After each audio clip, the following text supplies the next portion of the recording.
Portuguese politics, maybe because they've grown up with it, but we'll find out. It's great to talk to Daniel on these occasions about what's going on and what's been happening in this last week. So we'll come to you and get some clarification on that, Daniel, in just a moment. Need to make sure we're streaming to YouTube. So yes, definitely, please, Expats Portugal members, get your questions in early. And I think, okay, I can confirm we're going out live on YouTube now. Perfect. Okay, so that's that over there. Before we go to our Dream Team panel here, let me just share some news items, if I may. We've got politics, we've got chocolate, and we've got a sustainability conference. That's quite a nice mix, isn't it, this evening? So let me bring those onto the screen, if I may, if I can just organize that behind the scenes here, first of all. Right, I think so. I think we're nearly there, and I will start a share in just a moment so you can see that. Right, everybody happy here this evening? Let us know how you're doing, please, in the chat, if you will. I'm going to share my first image with you. I think we're going to go with chocolate first. Let me just share that with you. That's Obidos, or Obic, as the Portuguese say. From the 21st of March to the 6th of April, we've got a humdinger of a chocolate festival, basically. That's a long time, isn't it, to be eating chocolate? Is that 2 weeks of a chocolate festival there? And the theme will be the science of chocolate and making chocolate, as well as eating loads of it. There's loads of fantastic workshops and chocolate sculptures as well. Everything to do with chocolate. Probably one of the biggest in the world, the International Chocolate Festival. I give you the International Chocolate Festival in Obidos, a great place to go. Why not make a weekend of that? A superb place to go. Sarah, have you been to Obidos yet? I have. And I've been with Nuno and I've experienced the chocolate cup with the Oh, cherry. okay. That was just the start of it. Yeah, that's just the start of it, the chocolate cup. The sustainable chocolate cup, I should add, as well. So there's no waste with that, is there? Did you like it? Did you like the ginger and the chocolate cup experience? Oh, it was lovely. And that was my first time to Obidos. And it was Very good. And the amazing. what? Yeah, Really it's good. amazing. I drove past it today. It's incredible, isn't it? Yes. And you can, later I've been back and there's a restaurant in the castle. Is that right? Yeah. I think Yes, absolutely. that Yeah, was lovely several. Yeah. experience. Very good. Okay, that's so there you go. Obidos Chocolate Festival, 21st of March, right through to the 6th of April. This is a bit unusual. This is an Irish and Portuguese collaboration here, 6th annual sustainability conference, and that's the Ireland Portugal Business Network, and that's happening on the 18th of March. And that's connecting territories, the best of urban rural cooperation. And I like this a lot because I'm really I have a special affection for any rural regeneration that's going on here in Portugal, central Portugal and the interior. And the three key themes for the conference, and that is the gathering of Irish and Portuguese business folks at our friends Martinhal at the Orient premises that they have, the Martinhal residences. First theme is community development and urban planning, building local communities that thrive on technology, regeneration, and togetherness. And a great lineup of speakers. Second theme, vertical farming and farming sustainability, exploring the impact of urban agriculture and transforming underutilized spaces into sustainable food sources. That sounds great as well. And of course, there has to be an AI section to any conference these days, and that is sustainable AI scale data centers. I'm not sure what they are, but they'll be discussing that, examining the role of innovative cooling and renewable energy solutions in large scale data infrastructure, which I'm sure Portugal specializes in, and expert speakers there. So it's a morning with a networking lunch. I'll put the link to that in the chat in case you want to go along to that. Was that somebody speaking up about that of special interest? Perhaps not there. Okay, I'll copy that. And then finally, on my news picks of the day, we go to, oh, where am I? I'm looking at the wrong one here. Let me just go back to the one that I'm actually sharing with you and see if I can find the political headlines. There you go.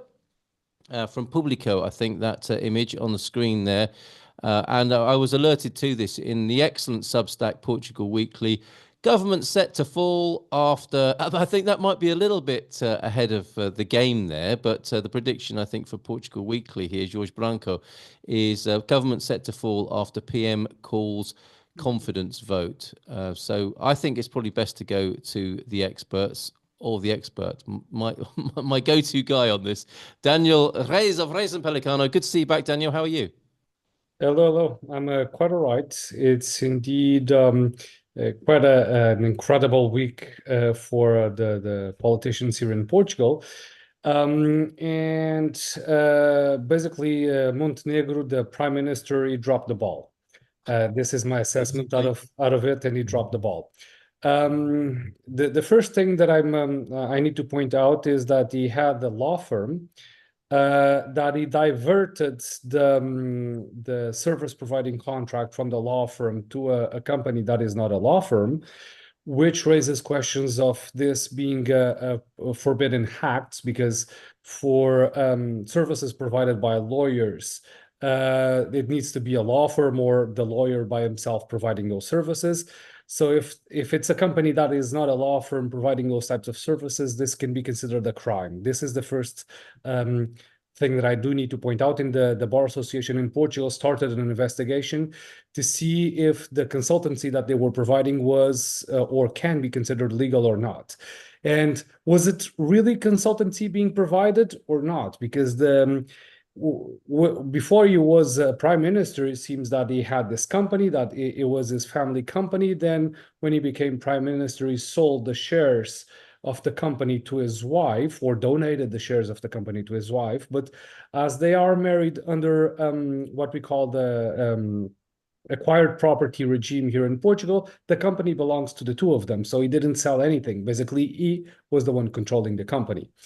Now, he basically said that he's going to donate the company to his kids fully, but one kid is 19 and the other one is 23, and I do doubt that they are specialized in data protection, to be honest, because this is what the company was developing. Right. And the contracts that this company had was with, well, one was the casinos company, Solverde. So things are murky. And the problem with Montenegro, and where I do find that he did drop the ball, is that instead of explaining things thoroughly, he got fed up with it, and he said, well, you need to trust me, and this is my final word. Basically, this is what he has done. And the other parties were not convinced by it, and they decreed a motion, we call it moção de censura, or a motion to basically overthrow the government. This was not passed, but the government then said, we want a motion of confidence, and this will not pass. This is what's going to throw down the government. And this is Montenegro basically throwing himself to the lions, stating, I want a motion of confidence, that he knows straight away that it will not pass, because all the parties stated before that this will not pass. So it seems that we're going to have 4 elections this year. It's going to be quite busy, or not in this year, but in the hiatus of a year, we're going to have all the elections that we can have in Portugal, apart from the EU elections.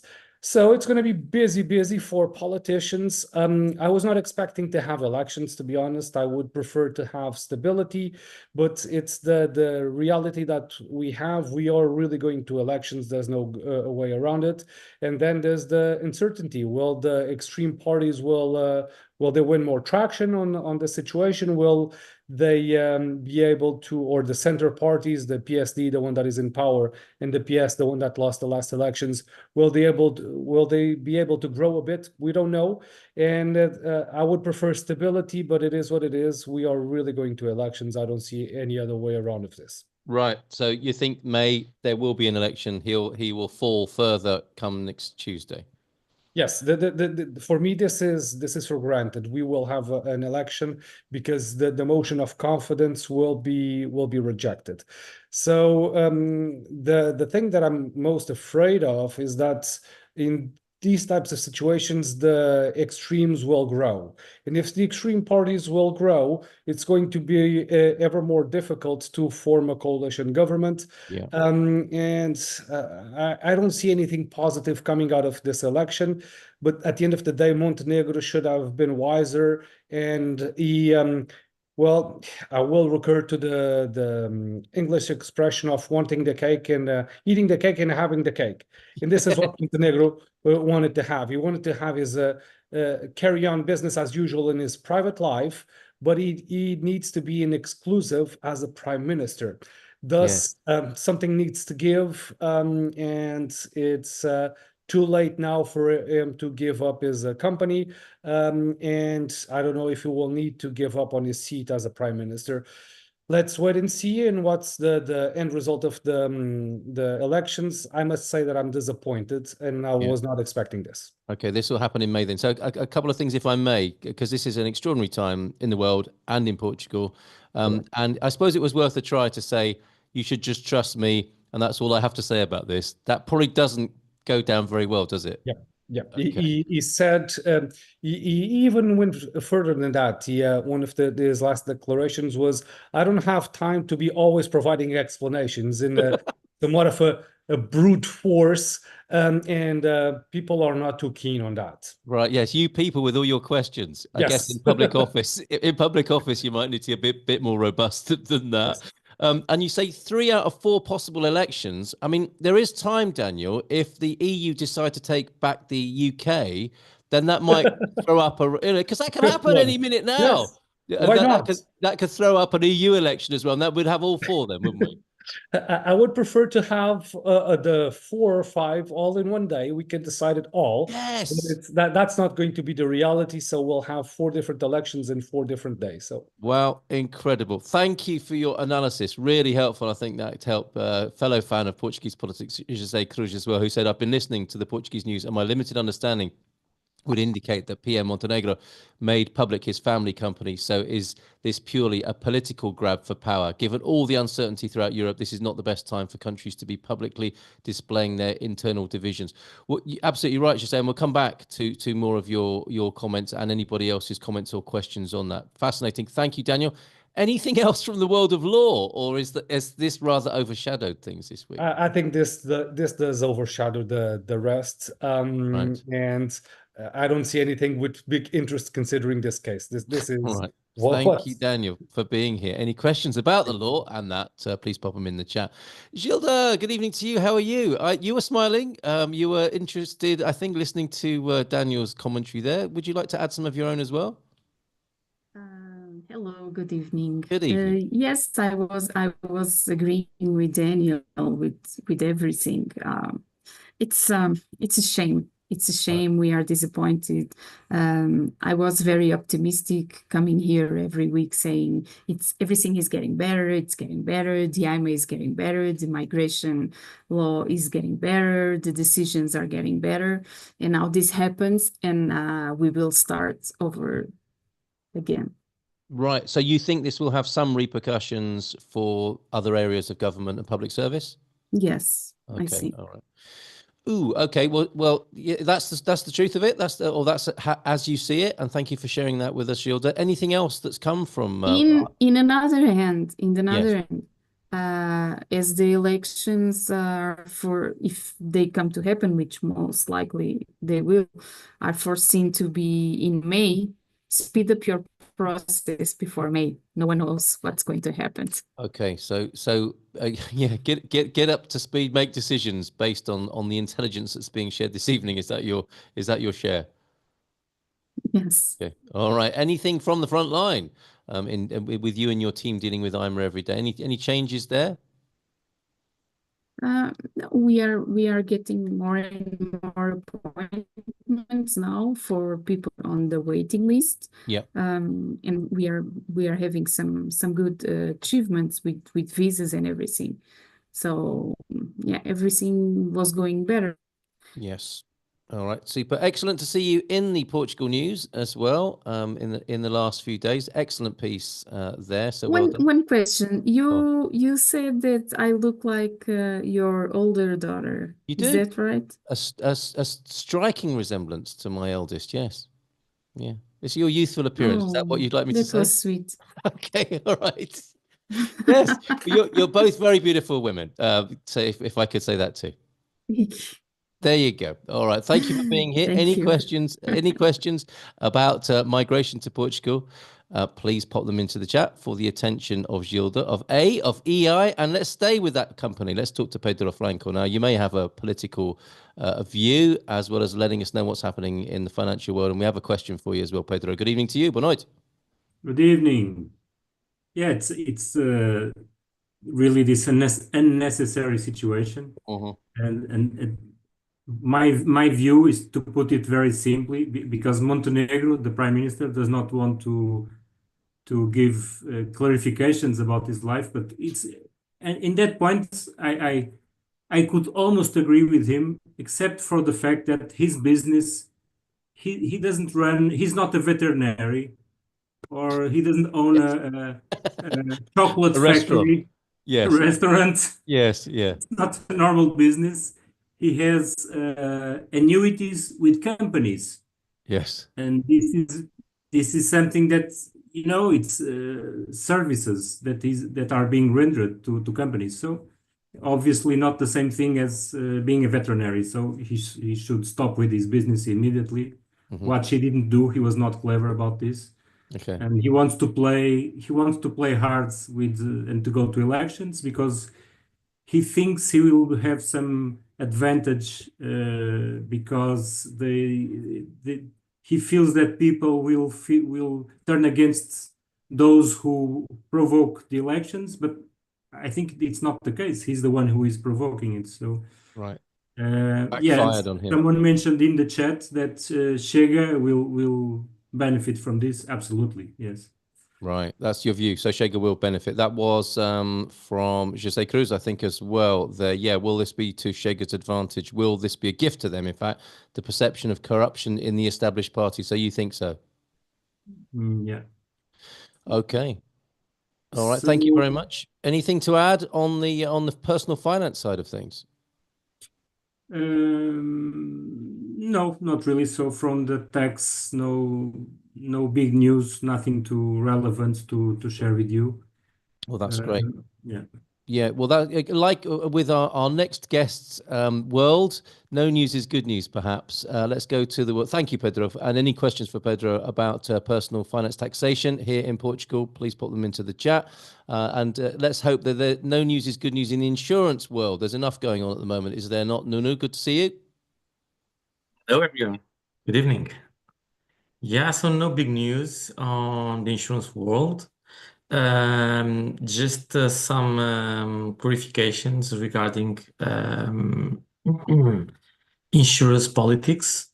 We talk a lot about MGN because they have a very different offer regarding healthcare or health insurance. But they have politics that people usually are not aware of.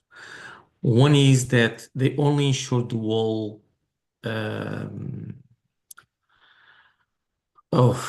household. Yeah. The other one is that if someone left the insurer, will no longer come back again. So be aware of these with the movements that you could do, also regarding downgrades or upgrades. Okay. Also, the MJN, they rely on us. We had a very good meeting with the top executives on last week at our office, because they rely on us regarding providing English-speaking assistance and support to customers. Our rates are lower rather than if you go directly to the website. And we had some customers that we did all the explanation, and then they just go to the MGN's website, and then they came back complaining because the insurance premium is higher than the quote that we provide. So please keep with us. Go direct. Go direct. We could help you. Okay. Regarding the two topics, I prefer chocolate for sure. Okay. Well, in that order, so chocolate, sustainability, and then politics.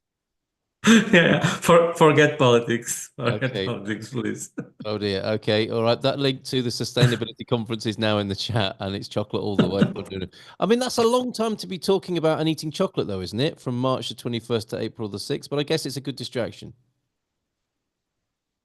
Not only a good distraction, it always tastes well, so Good. and puts you in a good mood, so And good a brilliant energy. backdrop to Obidosh. Thanks, Nuno. Great to see you. Any questions about insurance? And we've got some questions lining up. Keep them coming in the chat. That's what we're here for.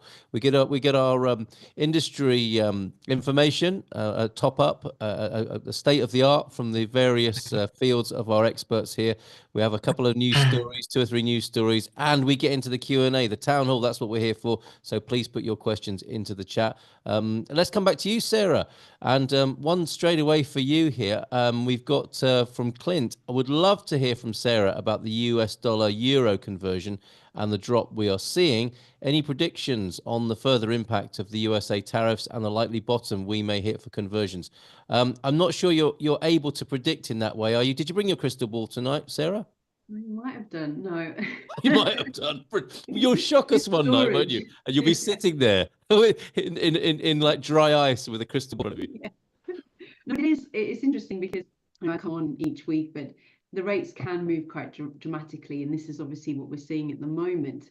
And also last week I spoke about the tariffs and how other countries could retaliate, and that's what we're seeing this week, certainly with Canada. And what's interesting with sort of Canada, I saw an article this week from, I think it was Jack Daniels, that they were sort of saying that this is worse than the tariffs, because what Canada are doing are taking them off the shelves. So they're not wanting to sell any US products. So it's actually going to hit perhaps American businesses harder, because it's not even a case of, okay, the tariffs, then it costs everyone more money. They don't want their goods completely. So that's sort of what I was talking about, the retailer. What's the trade war is in, the bargaining chip is in, what does that look like? Because they may, who knows, the impact of this going forward. Will they change their mind on the tariffs? Will they renegotiate because of then what it actually will mean if other countries then stop selling their products? So that's kind of what we're seeing when we talk about obviously the trade wars at the moment. Yeah. So we did see the Canadian dollar drop quite dramatically as well. That's dropped about sort of 4% since the beginning of the year, and it's because obviously with the tariffs it will impact Canadian exports as well. And now with the US, what we're seeing as well is that, first of all, Trump read a letter from the Ukraine president about him changing his mind, saying that, you know, he will work with Trump and maybe sign a deal. And we saw a little bit of euro strength on the back of that. So if there is a peace deal and a ceasefire, then we may see a bit of euro strength further on the back of that. In the US as well, they're talking about obviously a little bit of slowdown in the US economy. Also today, we saw that they've cut quite a lot of jobs, and we're not just talking about federal jobs that Trump's cut, but also that's kind of filtered down into sort of retail and other industries, because maybe funding's being cut, or they're worried a little bit of, obviously the tariffs will impact their businesses, and they're worried about some other things as well. So they're seeing sort of job cuts across the board, quite a high percentage than there was last year. So there's a lot of concerns, which is why we've seen a little bit of US dollar weakening as well. Right. So that's sort of what we're looking at the moment. I mean, it all depends on how the tariffs then play out. As I said, they may look to change that because of the impact of, like, for example, if Canada and Mexico and other countries stop buying US products, how will that impact businesses? Will there need to be a change in that? If there is ceasefires, we may see a bit more euro strength as well. So those are the sort of things we're looking at. And then obviously there's the rate cuts and inflation as well that we're looking at in the background. So yes, I agree with some of the comments there. It will probably be quite a volatile time. I mean, it has been in the last, what is it, how many 100 days or whatever that Trump's been in. So I'm sure there's probably more to come. It depends on your time frames. If you're looking quite short term, what rates are we talking about at the moment? When are you looking to actually move your money? That's really what we need to look at, the time frames. And what we're doing with some customers is buying maybe half, a quarter of what you need, and just sort of spread that risk to help you budget. Right. Thank you very much. So to Clint's question about predictions, you have to leave that to other pundits, don't you? And I'm sure there are many that can be watched on YouTube who will be second guessing what might happen. And then when people have a sense of what the movements might be, they can get in touch with you and say, look, this is what I'm comfortable with. Can you help me at this rate, or can we buy at this rate, and take those sorts of practical The actions? problem is that the markets try and forecast using historic trends, sentiment that's coming out. They're the sort of things that they can tangibly work on to try and forecast where they think that the exchange rates are going to go. But because there's a lot of unknowns, you know, with sort of obviously people like Trump coming out and saying things, it is very challenging. So that's where a lot of experts are struggling, and where, you know, again, it's about sort of looking at your budgets and you know, is it a good rate at the moment, and what's the, I suppose, the most, you know, where does it become too expensive for you? What's your sort of level, and we kind of work within that time frame, or within those levels, that we can then notify you and say, look, okay, it's getting close to the level that you're not happy with, it's too expensive. So things like that we can do. Right, and Clint's actually saying, yeah, thanks, Sarah. I'll call Steve in the morning. As anyone is able to do, to have that sort of conversation about when to trigger buying, just to use the data, the information that you see on the screen next to Sarah there, Expats Portugal at spartanfx.co.uk. And if you're new to this, I'm sure Sarah will pop up the link to the buying currency guide that Spartan FX publish for Expats Portugal as well. Gilda, I'm not sure I can ask that question. It's really about moving to Portugal. That could open quite the unprecedented can of worms this evening. And you're only asking that because you're leaving early, right? And leaving me to it, having left that question there. So if you've got any questions about migration to Portugal specifically, and visas, ask them of Gilda ASAP, because she's not going to be with us for the duration of the whole session. Thank you, Gilda. I'm going to ignore that. LaRonda had the question. Okay, about visas. Okay, we'll stay on that topic, or we'll try and stay on that topic anyway, specifically with you. Thank you, LaRonda. I have a question about student visas. Are there any 12-month Portuguese language courses that meet student visa requirements without working towards a degree? Good question. Can you apply for a student visa in Portugal or not? First part of the question, yes, there are Portuguese language courses longer than 1 year that make you being able to apply for a student visa in Portugal. Second part of the question, yes and no, because according to the law, it is possible to apply for a student visa or a student residency permit, because it's not a visa. But it has been 2 years now since IMA doesn't open vacancies for this type of appointments. Really? So if you want to do this, I strongly advise you to ask for a visa, for a student visa. So one way of moving to Portugal would be to become a student and study Portuguese. I mean, if you could do that and you had that inclination, that would be quite an interesting way of doing it, wouldn't it?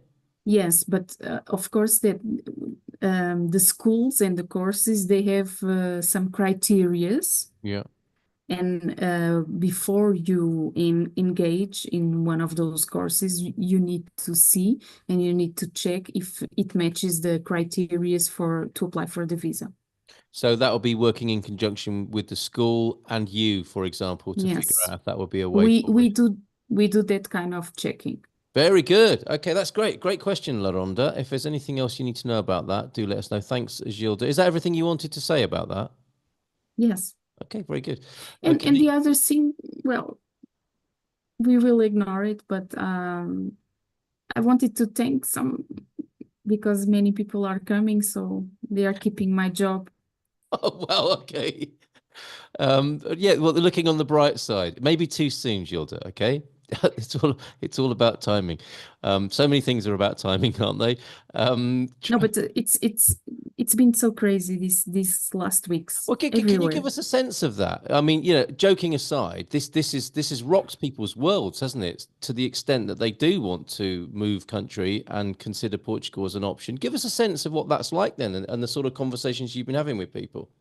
I've been feeling such strange movements that I cannot even realize what they're coming from and why they're happening.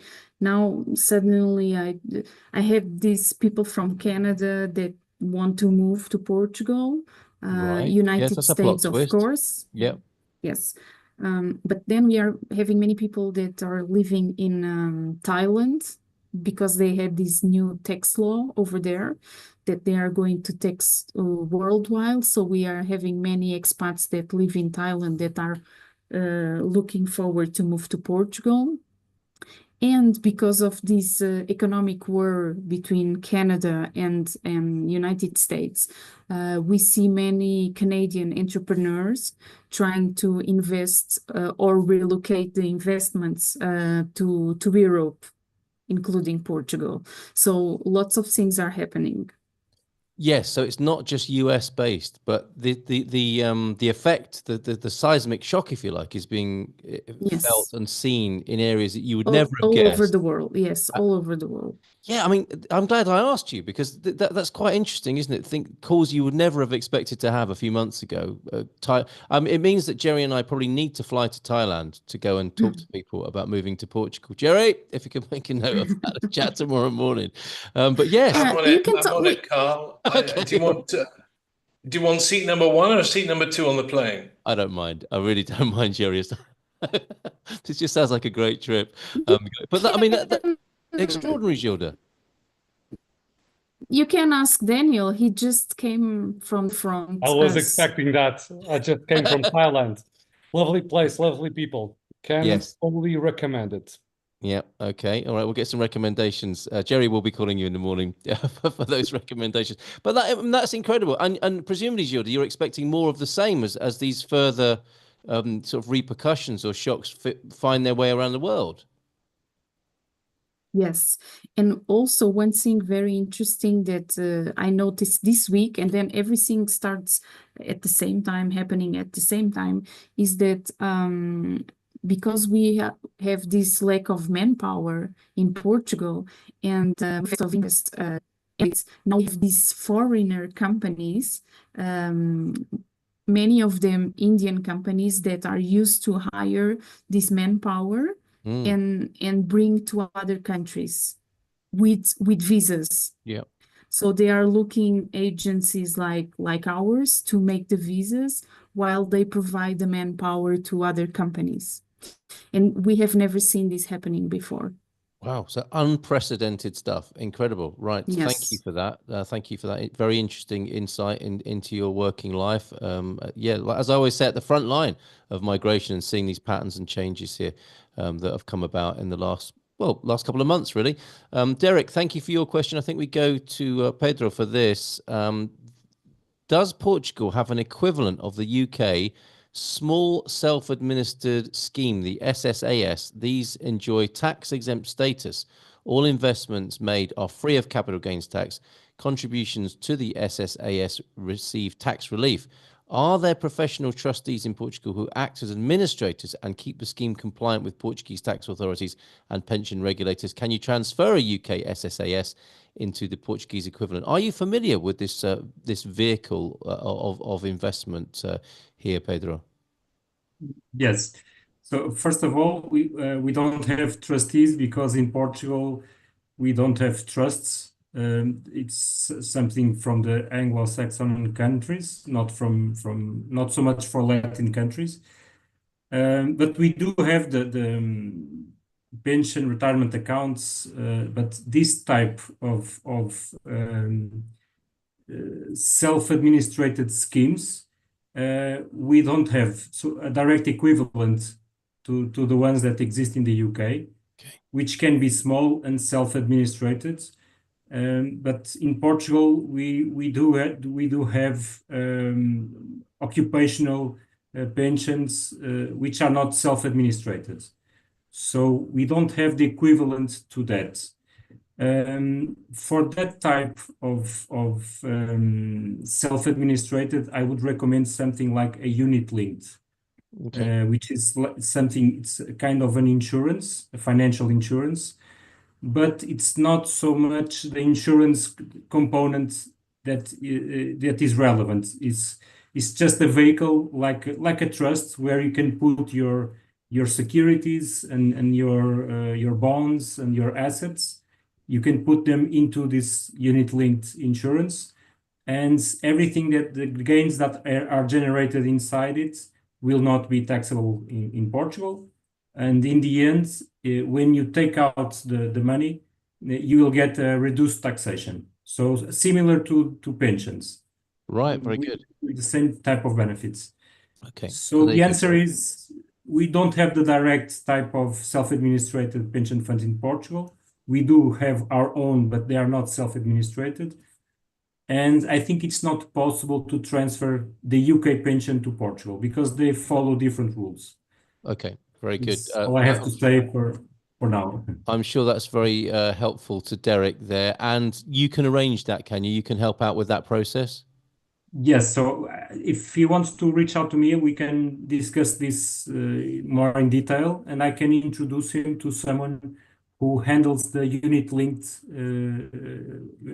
plans. Very good. Excellent stuff. Thank you, Pedro. Thank you for the question, Derek. And bearing in mind that Gilda has to leave us earlier this evening, let's go straight to Leah's question. Can you update on the current time frame to get an appointment with IMA for Article 15, please, Gilda? Hi. So I was just answering that. We are not having appointments to make on phone. So what we've been doing is we've been sitting with emails, and we've been asking the clients to send emails also to insist. And then from time to time they are granting one appointment here, one appointment there. But the thing is, you need to be resilient to get an appointment. Okay, to develop that resilience. I think that's a skill people do train in and learn, isn't it, in this process? So a reiteration of it there. I hope that helps, Leah, with that. Jonathan Booth here. I am back in Oregon last night, having had a fantastic visit to Portugal. It was a joy to meet Jerry and Lucy for breakfast last Thursday, and we're so grateful for everyone on here who has helped so much. Isn't that lovely to hear? So thank you very much, Jonathan. We drove 1,450 kilometers, the west coast as far as Nazaré and Caldas, across to Coimbra, down to the Algarve and back to Lisbon. It was an awesome trip. How lovely to hear that. We settled on two places we liked in particular, Caldas, Óbidos. There you go, Óbidos in our news tonight, and popular with the booths. So yes, it's either Caldas, Óbidos or Tavira in the Eastern Algarve. So if anybody wants to add further, I don't know, we're looking for clarification, not further confusion, which often happens with these sorts of decisions. But the Algarve Tavira is significantly more expensive in property prices, but both areas have their own pros and cons. Who wants to take this? Any advice on exploring somewhere to live? Would it be better to rent for a while before settling? I think, Gilda, Casa Portuguesa, having a base camp for a year is a good idea. Do we still think that?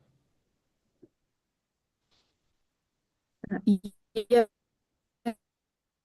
we can, because with Casa Portuguesa, we can analyze with your budget what is going to be best for you. Okay, there you go. And so, do you agree with that strategy, though, of finding a first rental, and then you can find out where you really want to live, having only rented rather than purchased somewhere? Yes, usually that's what happens. People rent for the first year to try to see where they like more, and then they buy in the second year. All right, I'm going to come back, I think, to your coffee question. That's and that is a really good one. Gilda, before you go, I think you do have to give your coffee advice. Will you be leaving us quite soon? What is your word on coffee? That's going to be my cultural question, and I'll come to you in just a moment, Sarah. Before you go, then, Gilda, your coffee opinion. I like it cheio. Okay, you're right. I like it cheio. And you say here you think it's the best in the world?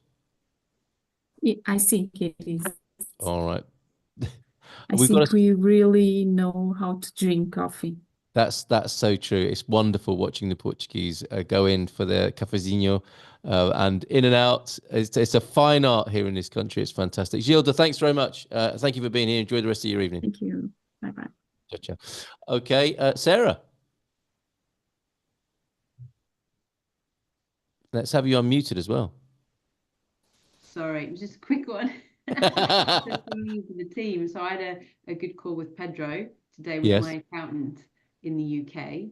Oh, excellent. It's nice. I know we've talked about it before, but I didn't realize that you could do that, that they could have the conversation together rather than me take that information, go back. It was just, it's nice them talking together and me sort of in the middle. Yeah. So I would recommend. Very good.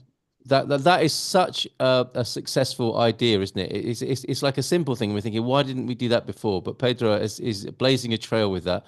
Having your native tax representative and Pedro, your Portuguese tax representative, and you, the client, on the same call at the same time saves a lot of toing and froing. Anything else to add on that, Sarah? It was clarifying and illuminating, presumably. Yes, I mean, obviously there's things to do, but again, they talk a different language to me, so they know what they're talking about. They're talking, you know, between the two of them, and I'm just nodding. Yes. Okay, what I need to do. You're hearing the things you wanted to hear, presumably. Very, very good. Okay, well, I'm glad you found that useful. And Pedro, you can take that and initiate that, right? Yes, we do that. Yes, with anyone. Yeah. All right, that's great to hear. Jerry, you unmuted. Did you want to add something specific here? Well, I just wanted to tell Jonathan, I don't know how many times I've told him now, but he needs to come and look at Tomar. If he likes Tavira, he really needs to come and look at Tomar. Will somebody tell him, please? Because he's not listening to me. Thank you. We did something similar, says Jose Cruz. Let's see if this helps, right? My scouting trip, oh dear, took me to Lisbon, Faro, Albufeira, Tavira, Porches, Porto, Coimbra, Tomar, Caldas da Rainha, Ericeira, and Santa Cruz. Oh, okay, and you ended up in Okay, that doesn't help. You ended up in Santa Cruz. Do you mind unmuting and saying why, Jose Cruz, given that you've added that confusion to the pot here? Sure. Hi, Carl. Hi, good to see you. Thank you. Thank you for all your contributions on these calls. It's really lovely to have you here. It's my pleasure. This is a great resource for both those of us who have already evacuated and those of us looking to jump ship. But how did I end up in Santa Cruz? I'll try to make this brief. I did about a year and a half of research on the internet, looking at potential places we could live in. I'm from New York City, so I love big cities. I live in Lisbon. My wife is from a small town in Germany. She hates big cities, so I knew Lisbon was not an option. I thought maybe Porto I could convince her, and she came close, but not quite. She really wanted to be near water, a lake, a river, the ocean. And she really liked Coimbra, but because of the heat, the extreme heat in the summer, which as a German she's not used to, and then the potential for fires in the middle of Portugal in those areas, that kind of concerned her. We actually we had our hearts set on Ericeira because that was on my original scouting trip. And when I walked or drove into the town, it was a gorgeous, beautiful, sunny day. You know, just off the highway, you can see the Atlantic Ocean at the bottom and the white and blue trimmed houses and cottages in town. Just it's like out of a movie. Yeah. And but we spent a week with a real estate agent every day looking at houses, and they were smaller and more expensive than our home in Washington, D.C. And we said, you know, we're not going to leave a really nice house in the States to come to an adequate home in Portugal just to leave the country. Yeah. And our real estate agent said, I know you're set on Ericeira, but I also see you've not seen anything you liked. There's one house. It's not in Ericeira, but I think you should look at it. It's a little bit further north in Santa Cruz. And we drove up here. It was October. It was raining like cats and dogs. Windy, cold. We hadn't eaten since 8 o'clock in the morning. It was 5:30 in the evening. And he takes us into this brand new home. And my wife wanted a traditional Portuguese home with a beautiful red tile roof and the whole thing. Anyway, we go into this brand new home. It's big, it's new, it's this modern concrete block. And we were polite, said thank you, we'll think about it. And we got back to our Airbnb in Ericeira. She goes, no way, it's too expensive, it's too big, and it's not in Ericeira. And they kept we went back to the States, they kept sending us more and more homes in Ericeira. The price kept getting higher, the houses looked smaller. And 2 weeks after we returned, we were having dinner, and she looks at me and she goes, "We need to buy that house." I Really? said, "Which house?" I said, "The one." She says, "The one in Santa Cruz." I said, "I thought you didn't like it. It was too expensive, too big, too modern." She goes, "Yeah, but we need to get out of the States now. And Right. look at what else we're getting. Nothing fits the bill." So that's how we ended up in Santa Cruz, and we love it. That's what I was going to ask you. You love the place, right? And I've heard, I love the yeah, Santa Cruz Santa Cruz in California is likened to Ericeira, so you're not a million miles away from that vibe, are you? right. And have you Right. fallen in love with the house that you didn't think you We originally have. wanted? I mean, Yeah, we never imagined we would live in a place like this. I yeah, mean, it was amazing. still expensive. It was above our budget, what we Yes, had budgeted for. yeah. But it's like living in Malibu. I mean, How about that? it's a modern home. We've never lived in a house like this. We've always had traditional, Yes, American homes, 5'4" in the door, as we like to say. So we never pictured ourselves in a home like this, but it's lovely, and it's 1.5 kilometers from the front step of our house into my cafe in the center of Santa Cruz. And I yes. walk each day, usually twice a day, sometimes 3 times a day, with the dogs overlooking the Atlantic Ocean, and going to my cafe where they know me by name and know that I want duas meias de leite bem quente, faz favor, e duas tartas de maçã. Get in, It's right? lovely. Okay. I'm from New York. I've Yes. lived in a number of countries, a number of big cities. I've never had the experience that we've had in Santa Cruz, where I walk into my butcher, the baker, the vendors in the market, and people know me by name. They know what I like and what I'm ready to buy. They save things for me. We like our rolls really, really dark and burnt, and so they'll usually save a couple for me until I get there. It's amazing. It's incredible. I mean, it's not perfect. I'm still waiting for my residency 2 years after we got here, but it's calm, it's peaceful, it's lovely. The landscape is amazing, and the people are by and large still, in spite of all of us invading their country, still amazingly welcoming and just wonderful hosts. So my wife says almost every day, we are so thankful that Oh, we had wow. the opportunity to escape and evacuate and land here. We How really about are. that? That is thank you so much. Look, you've got so much love, some love from our Portuguese friends here tonight. But it's so good to hear that. Oh, stop it! I'm going to cry in a minute. Portuguese wine. Stop it, everybody! But that is so wonderful. It helps to be called Jose, I think. Are you now called Zay in various parts of? I am, yes. Pretty good. And everyone thinks because my name is Jose Cruz, I'm Yes. Portuguese, and they start rattling off 100 miles an hour. So Yeah, that's wonderful. more incentive to continue to learn to speak Portuguese. Well, that's really great. Thank you so much for sharing that with us. Diana's saying Jose seems to be very popular with the folks at his coffee and bread shops. We think that's true. And we feel like we've been there with you as well, with the stories that you told before in the earlier webinar with Philomena and tonight. So thank you so much for that. So there you go, Jonathan. It's either going to be Caldash or Tavira or Tamar or Santa Cruz. I hope that helps. That's really narrowed things down, hasn't it? Hey, tell Jonathan I'm happy to chat with him if he wants a little bit that's more really kind. color on that. So That's a really kind offer there. So there you go, Jonathan. I think whose coffee question perhaps will come to now as well, because it's a very important subject. Thanks, Jose. Really appreciate that. Cheers. So chin chin to you there.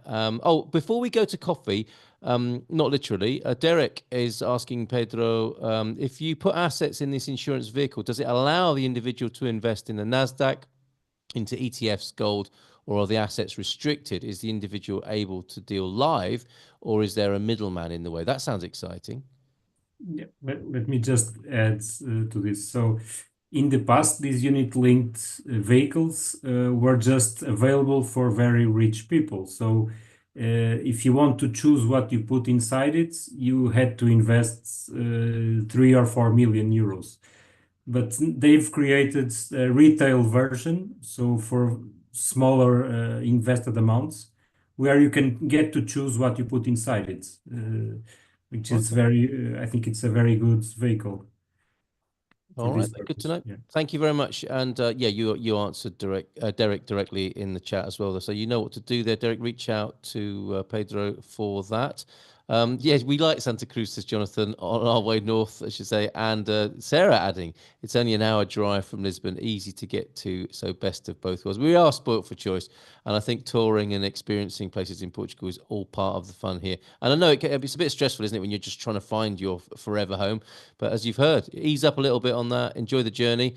And who knows what can happen? Because, like Jose said, you don't always get what you thought you were looking for, and then you can still be very happy, if not happier, than your original position. So that's fascinating. Thank you very much, Jose, for sharing that with us tonight. Oh, yes, Sarah. Santa Cruz is an hour from Lisbon, and I actually am there 2 or 3 times every month as I volunteer at Startup Lisboa, hence Unicorn Factory. Were you at TEDx at Marvilha as well, as you said? Did you go along to that? Because Lisbon's had 2 TEDx talks, I think, in the last week or so. I was not at that. We've got some other things going on at the moment. I've been doing a lot of online conferences, but not in Lisbon, no. Right. Okay. Well, good on you for volunteering. I mean, how's that going? Has your offer been accepted and appreciated? Yes, it's been great, and I've actually had a chance to meet Mayor Carlos Moedas on Really? a number of occasions. Yeah. Great guy, and I'm actually trying to get him to focus some of the Startup Lisboa activities in the areas outside of Lisbon, Santa Cruz and Ericeira being 2 of those targets. But I've loved it. I was really shocked to see the level of support for entrepreneurs and founders in Lisbon. Yeah. Being from New York and having lived the last 10 years in Washington, D.C., but also traveling out to San Francisco a lot, I'm very familiar with that world. And I was really, really surprised to see the level of effort that Lisbon has put into that, realizing that they're very heavily dependent on tourism, but when things like COVID happen, the economy falls apart. So you have to diversify. And they're also trying to stop the bleeding from the young folks who go to university, but then are forced to immigrate to Germany or the US or the UK to get better salaries. And Carlos Moedas is an amazing man. I've probably seen him speak 6 or 7 times. And he always makes the point of mentioning that he is a really strong champion of technology, not just because he wants to bring tech companies to Lisbon or to Portugal or grow them in Portugal, but also because he believes that's how you can help the greater population reap the benefits of technology. Yes. And they right now have a challenge going on where they got a grant from the EU for €1 million for being the European Capital of Innovation last year.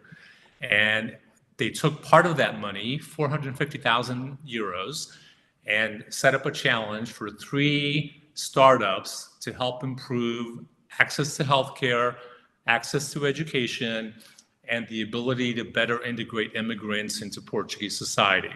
Wow. And they've selected 3 finalists in each of those areas, and they're now doing their proof of concept.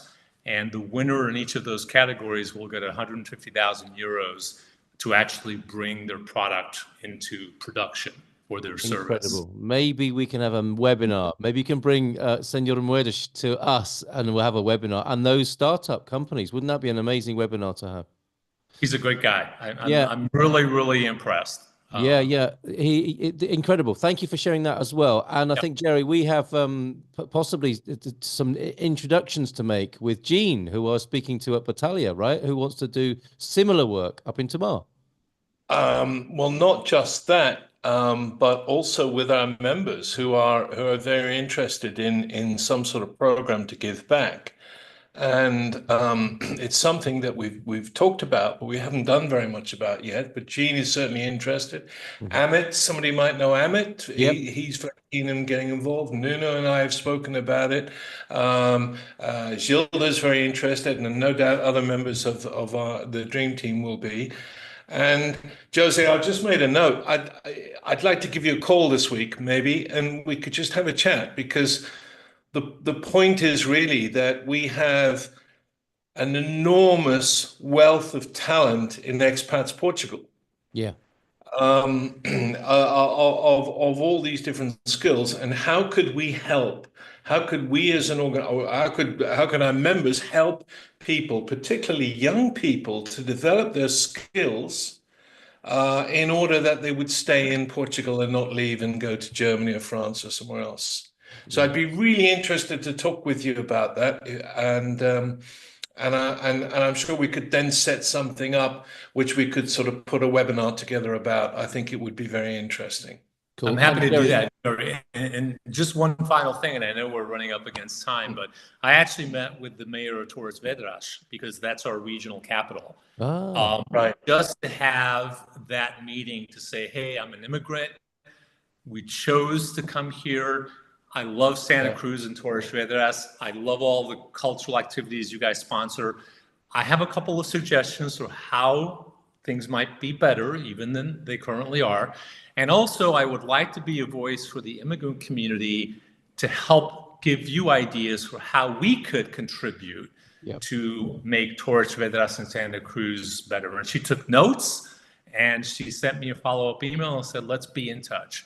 So I really want, and as you guys, I think know, I'm in my second year of taking Portuguese language classes. I'm in my B1, B2. I really want to integrate because I think it's really crucial. Not everybody can, but if you have the time and the inspiration, the curiosity, I think it's really important.